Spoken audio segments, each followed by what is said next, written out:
Hello and welcome once again to the Story Shed. Hope that you're keeping well, staying safe, and keeping warm. Today I have a story again from the treasury of children's bedtime stories, which I really do like. I really do like it very much. And this story is called The Bear and the Ice Kingdom. Once upon a time, a king ruled a far-off land. It was a sunny, pleasant kingdom with lush forests, green meadows, and sparkling rivers. The king of this land had a daughter he loved very much, and who one day would rule the kingdom. Beyond the king's land was another kingdom, but this one was very different. It was an icy, cold place with wind-swept snowy plains and cold, frozen seas. The sun never warmed this kingdom, and it was always winter. Anyone or anything venturing into the kingdom was immediately turned to ice by the cold. This kingdom was ruled by a wicked ogre, whose wish was to own the warm lands of his neighbours. One day the wicked ogre thought of a cunning plan to capture the kingdom he desired. He decided he would kidnap the king's daughter. Once she'd entered the wicked ogre's ice kingdom, she would be turned immediately to ice. In time, the king would die, and as there'd be no one to inherit the kingdom, the wicked ogre could seize it. So, one day, the wicked ogre left his own cold kingdom and travelled to the other kingdom as a merchant. He carried a big bag containing some samples of cloth and some jewellery. The wicked ogre came to the castle gates and asked if he might show the princess his wares. She agreed and showed him to a room where he laid out the cloth and jewellery on a table. But as soon as he started looking at the wares, the wicked ogre bundled her up in the bag and carried her off. As soon as the princess felt the cold chill of the wicked ogre's kingdom, she was immediately frozen to ice. The wicked ogre thought that all he had to do now was wait for the king to die of old age or a broken heart, and the kingdom would be his. But despite the cunning of the wicked ogre, his evil deed had been spotted by one of the king's couriers. The king immediately sent his troops to the Ice Kingdom to rescue his daughter, but as soon as they reached the kingdom, they too were frozen to ice. The king was in despair. There seemed to be no way to get his beloved daughter back. Then one day he thought of an idea. He sent out a royal proclamation to every part of its land. It said that anyone who could rescue his daughter would be granted any gift within the king's gift to bestow.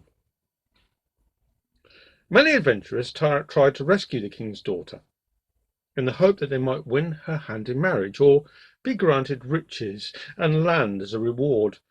But each who ventured into the evil ogre's ice kingdom met the same fate. All were turned to ice. Then one day the king's dancing bear read the royal proclamation and asked to speak with the king.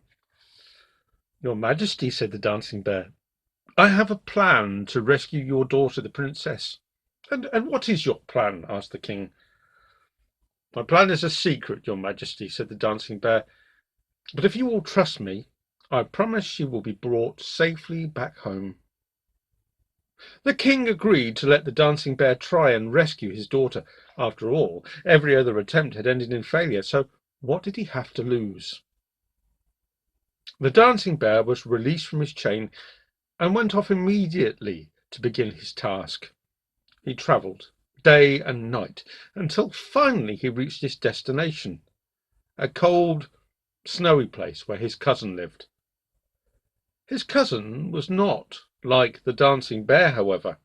The dancing bear was small and brown, but his cousin was big and white. This bear loved the cold and snow, for he had a thick, fur coat. He was a polar bear. The dancing bear told his cousin what had befallen the king's daughter. The polar bear agreed to rescue her. The dancing bear couldn't wait to get going, for his cousin's snowy home was much too cold for him. Eventually they arrived back in the king's land, and the polar bear set off alone to try and rescue the princess. Soon he reached the wicked ogre's ice kingdom.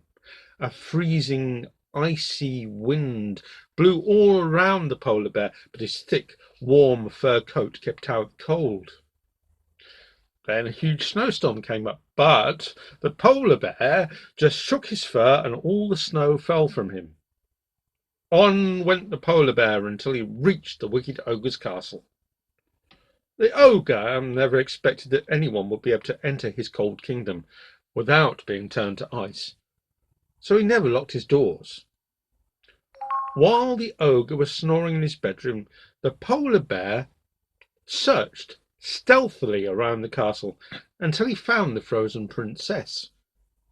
He gently gathered her up, and they were just about to make their escape when the ogre awoke. As the wicked ogre tried to snatch the princess away from the polar bear dealt the wicked ogre a mighty blow with his paw. The wicked ogre fell down dead. The polar bear then carried the princess away from the icy kingdom. As soon as she entered her father's warm kingdom again, she returned to life. There was much rejoicing at the return of the king's daughter, of course, and the first thing the king did was to summon the dancing bear to him. "You have kept your promise," the king said, "and now I will keep mine. What is your wish?" "All I ask, your majesty, is that I'm free to roam the forests of your kingdom."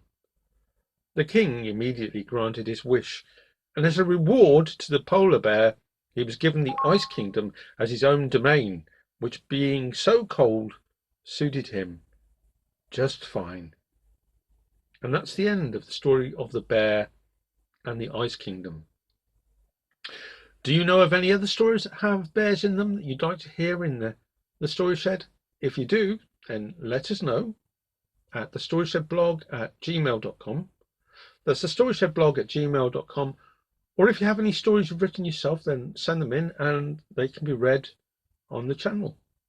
But for the meantime, take very good care, be well and safe, and bye-bye, bye-bye, bye-bye.